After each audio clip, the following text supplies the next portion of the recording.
La tuftahannal Konstantiniyatu dedi Rasululloh. Bizning mazhabimiz haqida payg'ambarimizning bashorati bor. Bizning aqidamiz haqida payg'ambarimiz bashorati bor. Hadis bor. Moturidi Hanafiyga. Payg'ambarimiz aytdilar, la tuftahannal Konstantiniya. Konstantinopol albatta fath qilinadi. Konstantinopol albatta fath qilinadi. Naqadar zo'r amir u amir, naqadar zo'r qo'shin u qo'shin.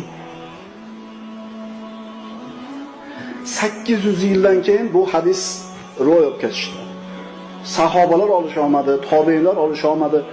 Bir necha marta musulmonlar katta qo'shin bilan borib Konstantinopolni, hozirgi Istanbulda ola olmadi. Muhammad Fatih, Mehmet Sulton ikkinchi. Savol. Qaysi mazhabda bo'lgan? Hanafiy mazhab. Qaysi aqidada bo'lgan? Assalomu alaykum.